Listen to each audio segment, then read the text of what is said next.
Hello, I'm Pam of healingstars.com. This is a chart set for London, 8 o'clock in the morning on Monday, 8th of June. But I'm using the whole sign as the house to illustrate what's going on in your sign and the importance this week of two major events. The first, although it does occur first, is here's Mercury, 5 degrees of Gemini retrograde. And almost at midnight on Thursday the 11th, it will move forward after 3+ weeks of being retrograde. That's good news. It's always good news. Any hiccups you've had with computers, with phones, with informations and email, all the day-to-day communications that we all rely on so totally nowadays, with grace, will start to clear. I hope you've been keeping your patience. The other major event this week is this. Here's the Sun and here's Mars.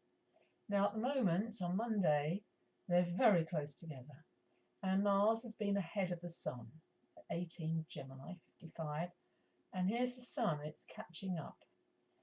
And the Sun and Mars coming together, they will actually join in the sky. We won't see them, but they will join next Sunday, the 14th of June. So that's another major event. The week starts with the moon in Aquarius, but it soon moves into Pisces. So here's the moon up here in Pisces. So what's going to happen is that the moon, it joins Neptune and Chiron. It spends 2.5 days in one sign. That goes every single month. You can see this is Tuesday, the Sun and Mars still getting closer. But also what I want to emphasize this week, and it doesn't normally happen, there are a lot of positive things going on. It's like celebrate. Let's have our kind of honeymoon. Let's enjoy the weather in the UK. We're having some good weather at this moment in time as I speak. And the sun brings joy, brings grace, brings warmth and light, consciousness. It is the Sun and Mars are moving to make a square. You can see the right angle, that's the square, with Chiron up here at 21 degrees of Pisces. Mars gets there first, that will be on the 12th, Friday, and then the Sun joins. This is wounds, sensitivity, old wounds, Chiron, and Pisces is where it is most sensitive. And it's in your sign, you have Chiron and Pisces, virtually if you're born in the 60s. So there's a very big group of people who have Chiron there, who are going through Chiron return. So this week, the Sun square, challenging, tense, in the communication sign of Gemini is, words can hurt. So be aware of that, not to take things personally, to feel the strength of Mars and that strength of will that the Sun and Mars joining is bringing us. Another event that happened actually last week, Venus moved into the sign of Leo. Leo is of course where Jupiter is at this time for a year, and you will see Venus in the night sky before the stars come out. You'll see Venus in the night sky. The brightest object after the Sun and Moon is Venus. The second brightest object is Jupiter. So you will also, after Venus appears, you'll start to see Jupiter. Look at those two bright, wonderful, bright planets in the sky.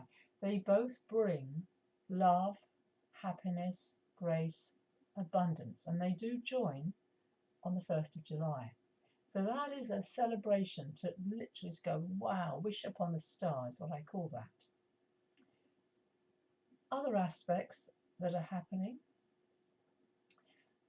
Mercury in Gemini is sextiling a flow. All those dotted blue lines you see are talent, flow, energies, getting along with each other. So air signs, Gemini gets along with Aries, a fire sign. Fire and air get along together. And even if there's nothing in your sign, you go, oh, there's nothing going on for me. Yes, it is.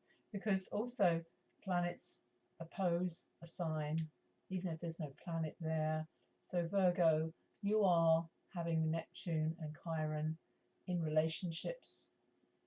Cancer, you are dealing with Pluto, a very long-term planet in your relationships, whatever's opposite. Scorpio at the moment don't have anything in the seventh sign away, vice versa. But next week they will, because what's going on is Saturn. Here is Saturn, and it's retrograding back through Sagittarius. I'll just whiz through, and here you are. There it is. Moves into Scorpio. That's next Monday, the 15th. It's not going to go far back into Scorpio. However, if you have any planet around 28, 29 degrees of Scorpio, you'll start to feel this. It's unfinished business that needs to be cleared. And that's really the theme. The whole theme of Mercury going retrograde is clearing up unfinished business, sorting things out, getting things in order. I know I've been doing that a lot. I recognise, the old adage, a tidy desk is a tidy mind. What do I see each day? I work from home. Not many people do, but if you do, just to recognise your environment, that it is a reflection of your mind. So that's the week. An interesting week. An interesting week for communication. An interesting week to remember Sun and Mars can bring up anger, flares, the rash heat of the moment, to keep you cool. Good advice. And also I'll be talking a lot more about Venus in Leo, because this is now a long transit that lies ahead. I will do a webinar on Venus transiting Leo, because it's an important, very important transit. That's all for now. Be aware of sensitivity, of emotions as the moon moves into Pisces. Mercury is going forward by Friday, and also this conjunction of the Sun and Mars can be used for good strength, for effort, for willpower, and everything will change at the next new moon. Thank you for watching Pam of Healing Stars.